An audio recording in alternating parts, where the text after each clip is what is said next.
Kamikadzių mokykla. Mokytojai sako, vaikai, žiūrėkit, dėmesio žiūrėkit ir atsiminkit, rodau tik vieną kartą. Vieną kartą. Tėvas su vaiku eina pro mokyklą.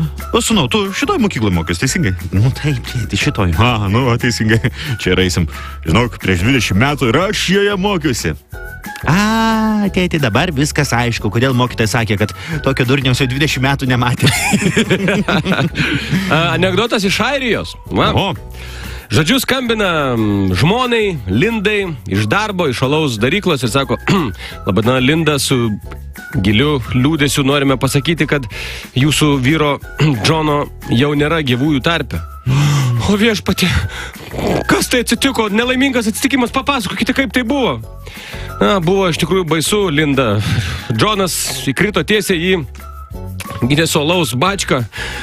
Ir, žinot, baigės bloguoju. O Dieve, tu mano, aš tikiuosi, jis labai nesikankino. Ar tai buvo greita mirtis? Na kaip, mirtis buvo labai lėta. Jis 3 kartus buvo, reiškia, jis gėrė alų ir 3 kartus buvo išlipęs pamiegoti. Super. Apie airių pamėgtus gėrimus. Jis kiekvieną rytą jai atnešdavo kavos į lovą. Na, jai nieko kito nelikdavo, kaip tik keltis, užkaisti vandenį ir ją išvirti. Kava. Savaitgalio patarimas. Dar vienas. Vyras su vaiku ateina į kirpyklą, neužsiregistravę, bet sako, apkirpsit. Sako, mane ir vaiką. Jo, sako, jokių problemų. Vyras atsisėda pirmas, jį apkirpa, tada pasodina vaiką.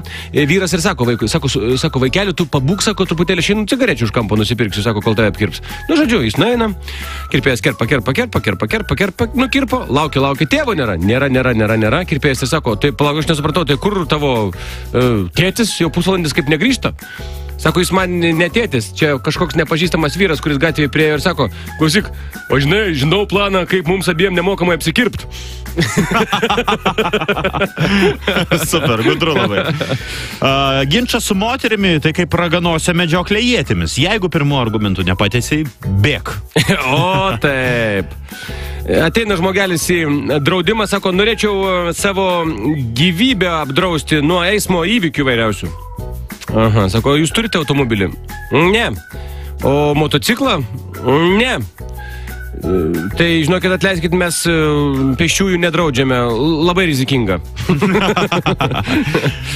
Lietuviškas anekdotas. Žmona vyrui, bei išeinančiam pro duris, penktadienį švęsti. Palauk, sako, kur tu toks susirašai, ką?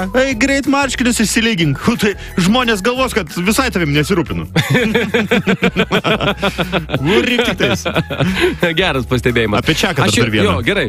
Trumpas smūgis paskutinis. Čekas Norisas vieną kartą apšutino verdantį vandenį.